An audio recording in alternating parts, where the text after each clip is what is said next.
Ya, kali ini kita akan kembali melanjutkan serial Donghua Swallowed Star. Pada bagian sebelumnya kita sudah melihat Luo Feng yang berhasil mengalahkan 12 immortal yang berafiliasi dengan ras Rangga. Luo Feng membabat mereka tanpa ampun dengan bantuan rumput pelahap bintangnya.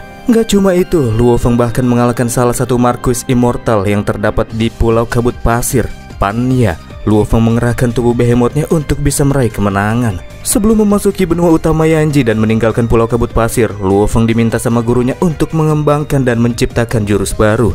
Dan Tuan Guru juga akan memberikan bimbingan kepada Luo Feng selama masa-masa itu. Ini adalah awal dari konflik baru yang akan terjadi selanjutnya.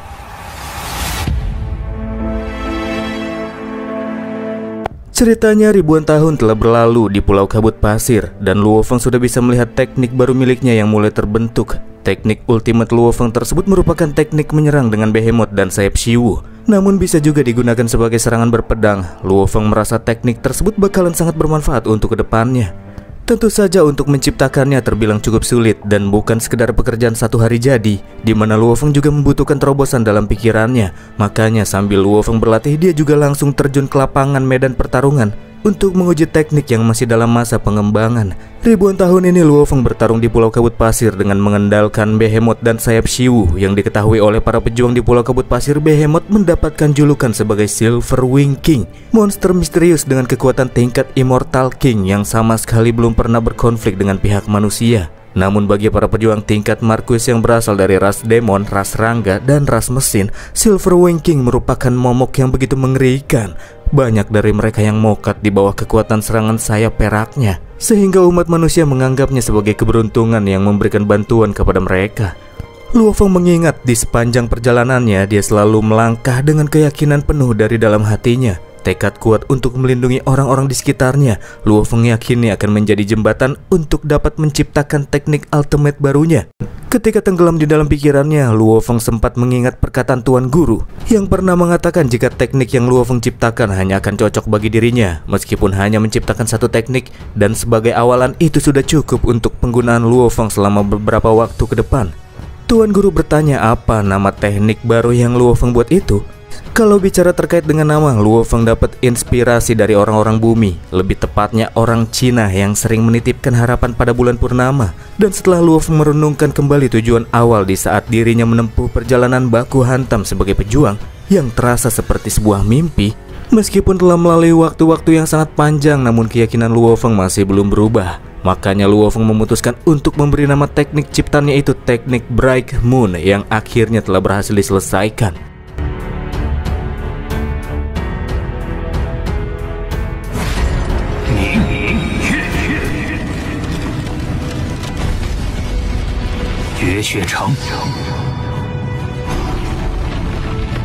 Setelah menciptakan teknik tersebut, Luo Feng beranjak pergi dari Pulau Kabut Pasir menuju benua utama. Di sisi lain, para pejuang dari berbagai ras seperti ras yang mirip sama tikus ini pada nangis bahagia. Setelah 1000 tahun Pulau Kabut Pasir diamuk sama Silver Wing King, kini akhirnya mereka bisa bernafas dengan lega. Karena makhluk mengerikan itu akhir-akhir ini sudah tidak lagi melakukan serangan. Entah kemana perginya, yang pasti keadaan sudah mulai tenang. Di tengah perjalanan, Babata menjelaskan jika benua utama Yanji itu sangat berbeda dengan Pulau Kabut Pasir. Di sana bertebaran banyak pejuang kuat tingkat immortal ke atas. Jika sampai ditargetkan sama makhluk-makhluk kuat seperti itu, Luo Feng pasti bakalan berada dalam bahaya.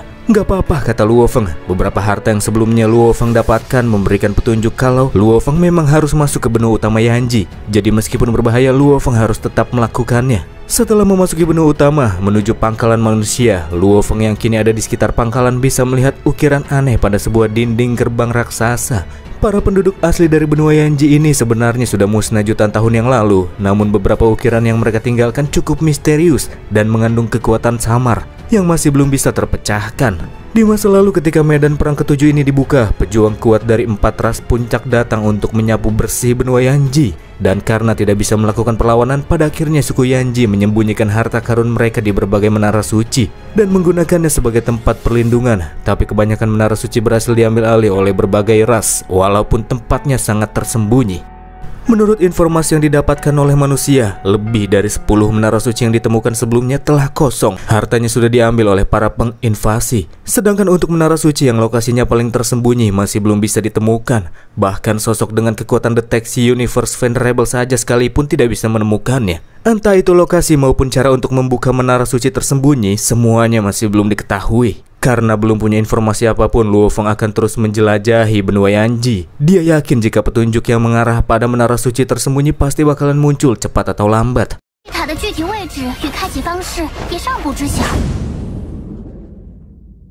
Selanjutnya kita akan beralih ke pesawat ras mesin dengan Zueika yang saat itu sudah mendapatkan 3 buah token tak dikenal yang diminta dikumpulin sama tuannya. Kini dia sendiri sedang mengejar ras demon yang didapati memiliki 1 token tersebut. Setelah 6 token berhasil terkumpul, misi Zueika akan dinyatakan selesai dan dia bisa mendapatkan promosi untuk naik ke tingkat Immortal King. Dalam pengejarannya, Zueika mendapati terdapat pihak ketiga yang tengah menyerang mangsanya. Siapakah sosok pengganggu itu? Dan ya, dia adalah Bang Condet yang lagi nyerang ras demon. Dan gak pakai babi bu, langsung menggunakan teknik Bright Moon. Gerakan pertama Milky Ways Hanging in the Sky. Ngomong-ngomong Bright Moon, totalnya 3 gerakan teman-teman. Dan sekarang Luo Feng baru bikin 1. Luo Feng pakai teknik berpedangnya buat ngalahin 2 ras Chuushi sama ras demon.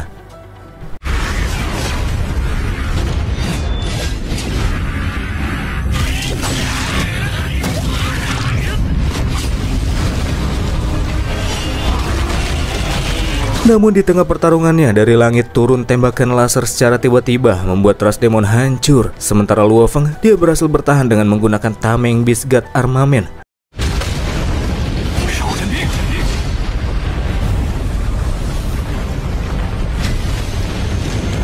Setelah serangan tersebut, Luo Feng memang masih belum mengetahui tentang apa yang baru saja terjadi. Namun kendati demikian, sebelum pergi dari sana, Luo Feng tak lupa mengambil lootingan yang didrop sama ras demon, yang diantaranya terdapat token yang diincar sama Zueika. Ketika melihat ke langit, ternyata penyerangan dilakukan sama ras mesin. Karena detektor Luo Feng sama sekali tidak menunjukkan keberadaan 9 kapal yang kini terlihat di langit, artinya kapal tersebut menggunakan perangkat kamuflase. Hal itu juga menunjukkan jika peralatan musuh jauh lebih mutakhir bila dibandingkan dengan peralatan yang Luo Feng miliki. Kekuatan musuh mungkin ada di tingkat King, kata Babata. Zueika yang melakukan penyerangan gerilya sebelumnya nggak menyangka jika musuh yang padahal masih ada di level World Master tidak mokai setelah terkena serangannya. Sedangkan untuk Luo Feng, karena keberadaan musuh tak bisa terdeteksi, melanjutkan pertarungan tidak akan menguntungkan baginya. Makanya Luo Feng berniat buat mundur terlebih dahulu. Akan tetapi Zueika tidak membiarkan Bang Condet kabur begitu saja darinya. Pintu PAL ke-9 pesawat ras mesin mulai terbuka, bersama dengan diaktifkannya 1 juta boneka mesin yang terdapat di dalam masing-masing kapal tersebut. Kalau di total jumlahnya jadi 9 juta boneka mesin. Ketika melihat langit yang mulai dipenuhi oleh banyak sekali boneka mesin, Babata merasa ngeri. Karena boneka mesin yang muncul ada di tingkat F9 yang kekuatannya setara immortal awal. 9 juta boneka itu kira-kira harganya 90 juta Huan Yuan. Artinya yang lagi nyerang Luo Feng itu sepertinya anak sultan. Dari kejauhan, 1 juta boneka mesin melepaskan serangan gabungan, membentuk sebuah serangan laser merah mematikan.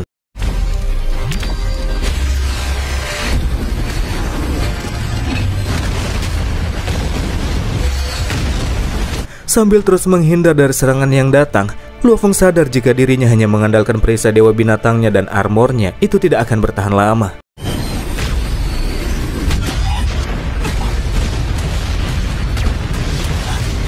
Dari Zueika yang minta token dari Luo Feng, dia juga jadi tahu kalau Luo Feng ternyata nampaknya baru saja mendapatkan sebuah harta karun yang cukup berharga. Makanya musuh terlihat nggak mau membiarkan Luo Feng pergi dengan mudah dan secara aktif terus melakukan serangan-serangan besar.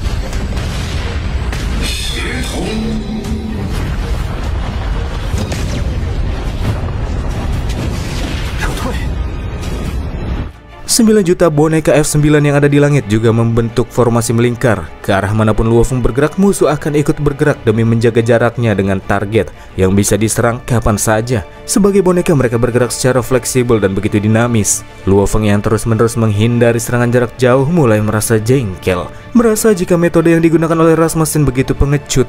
Musuh sama sekali nggak biarin Luo Feng mendapatkan kesempatan mendekat dan bertarung secara langsung.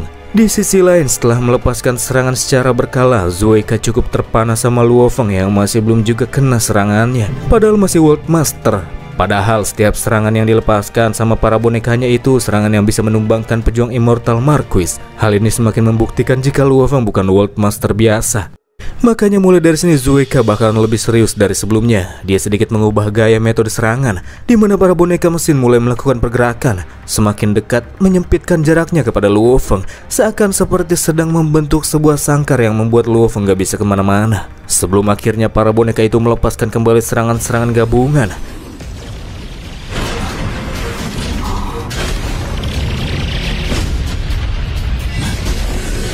Gara-gara jarak serangan yang makin dekat dan turun secara berkelanjutan, Luo Feng jadi kesulitan untuk menghindarinya.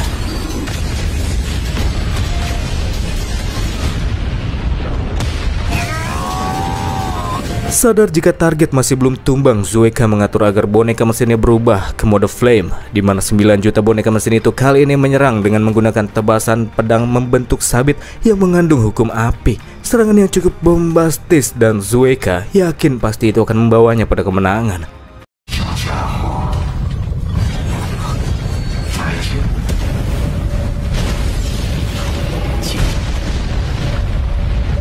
Ketika Luo Feng tenggelam di dalam ledakan, tiba-tiba saja muncul serangan-serangan yang membuat para boneka mesin pada langsung terbelah-belah. Serangan dari kepakan sayap yang dilepaskan sama si Raja Sayap Perak.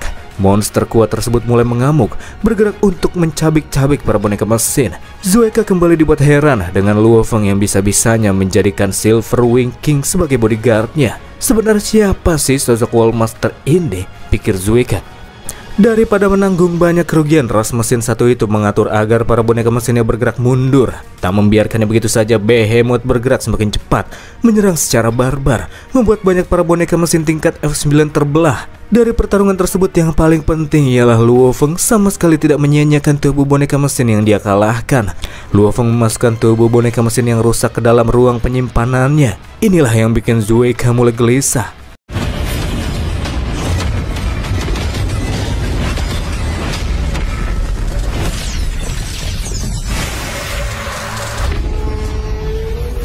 Mencoba melakukan perlawanan, tubuh Behemoth dijebak di dalam sangkar untuk membatasi pergerakannya. Namun itu tidak berguna. Ketika Behemoth menggunakan teknik gerakan 3 resonansi alam semesta, Luo Feng bisa bergerak dengan begitu cepat, menghindari setiap serangan sambil terus melakukan serangan dan menyimpan tubuh para boneka mesin. Dan Zueka jadi tambah semakin gelisah. Untuk kesekian kalinya Zueka dibuat tercengang sama Bang MC. Dia nggak nyangka padahal boneka mesin tingkat F puncak itu cukup kuat, tapi mereka langsung kalah dalam sekali tumbuk sama Behemoth. Sementara itu di dalam ruang penyimpanannya, Babata sama Atukan nampak senang sekali ketika melihat gunung boneka mesin. Meskipun boneka-boneka tersebut sudah rusak, kalau dijual spare partnya masih laku puluhan Huan Yuan setiap unitnya. Cuan ini tidak cuma mengambil mangsanya, bahkan Luo Feng juga telah mengambil banyak sekali boneka mesin milik Zueka. Hal ini membuatnya kesal parah. Dan Zueka kali ini bakalan super serius. Dia akan menggunakan senjata mengerikan yang khusus dibuatkan sama tuannya untuk dirinya, yang disebut dengan 9 kerajaan mutlak.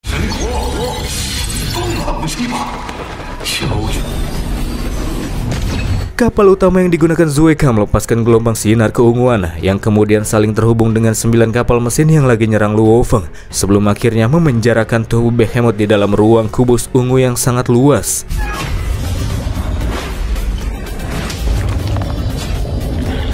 Di dalam 9 kerajaan mutlak itulah Behemoth dihadapkan dengan 81 boneka mesin dengan bentuk berbeda berukuran besar yang kekuatannya katanya sih setara sama Immortal tingkat King. Zueka ngerasa kalau Behemoth bakalan mati dengan terhormat karena dia akan mati di dalam 9 kerajaan mutlak yang merupakan kartu traf dan baru pertama kali digunakan sama dia. Luo Feng sadar jika dia bakalan gak diuntungin kalau ngelawan 81 boneka mesin kuat yang setelah muncul mereka langsung melancarkan serangan boom tanpa ampun. Sebagai awalan, Luo Feng akan mencari cara ngerobek 9 kerajaan mutlak yang memenjarakannya terlebih dahulu. Behemoth yang mencoba kabur dan mencari jalan keluar, pergerakannya mulai melambat ketika terjerat oleh tali-tali ungu yang datang dari berbagai area dinding ruangan.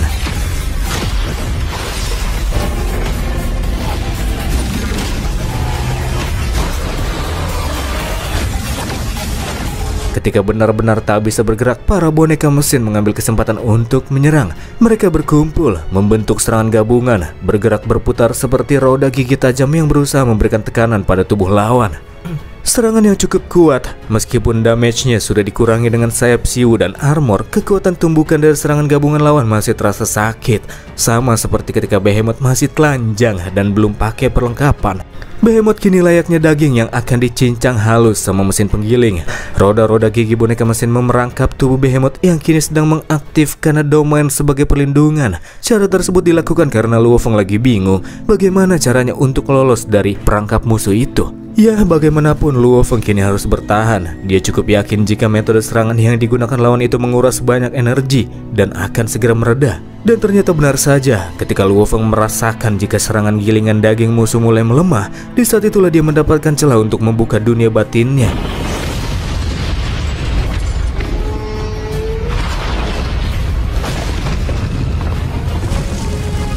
Gak pakai lama-lama, setelah sekian lama, akhirnya muncul juga saat-saat di mana pasukan ras serangga beraksi. Luo Feng minta kepada Irina untuk berperan sebagai pemimpin dari 1 juta serangga kumbang macan raja yang bertugas untuk menyerang kapal piramida musuh dan menghancurkan ruangan ungu yang sangat luas itu. Serangan para serangga dari arah kejauhan memang nampak dapat menumbangkan beberapa boneka musuh. Namun, apakah itu cukup untuk menghancurkan 9 kerajaan mutlak Zueka?